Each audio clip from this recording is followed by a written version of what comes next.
তাদেরকে নির্মমভাবে হত্যা করা হয়েছে এই জন্য।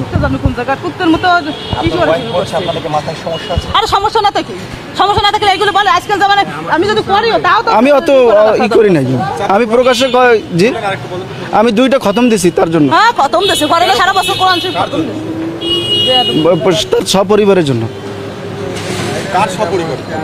বঙ্গবন্ধু এবং তার পরিবার, শেখ পরিবার যারা এই 5-15 আগস্ট যারা নিহত হয়েছে তাদের জন্য। আপনারা এগুলো সরাবেন নাকি আপনারাও তাকে পাগল হয়েছে? আমাকে ঢুকতে দিল না, ঢুকতে দেয় না, আমি তো গেছি, পুলিশে বাধা দিয়েছে। কি নাম, কোথেকে আসছেন? আমার নাম মাওলানা ওলিউল্লাহ। কোথা থেকে এসেছেন? পিরিজপুর থেকে আসছি। কোথায় এসেছিলেন, কেন এসেছেন? পিরিজপুর থেকে আসছি আমি, থাকি ঢাকা, আসছি কিছুদিন আগে, ঢাকা এক জায়গায় থাকি। তো আমি তাকে খুব ভালোবাসি, কাকে ভালোবাসেন? বঙ্গবন্ধুকে খুব ভালোবাসি। আমার তো নাইমে যেতে ইচ্ছে করতেছে, আপনি নাকি গাড়ি নেবেন নাকি নাইমে যেতে? আসছি এখানে তার বাড়িটা জিয়ারত করার জন্য আসছি। এটারও মাথায় সমস্যা, এটারও যদি মাথায় সমস্যা না থাকে তাহলে আমাদের তো সমস্যা, সেটা আসছি জিয়ারত করার জন্য আসছি এবং তার জন্য খতম করে দোয়া, এখানে দোয়া করার জন্য আপনাদের তো আসছি। সমস্যা, আমি তো দেখছি আপনাদেরও সমস্যা, আপনাদের সমস্যা না তো তার সাথে এরকম কোন করেন?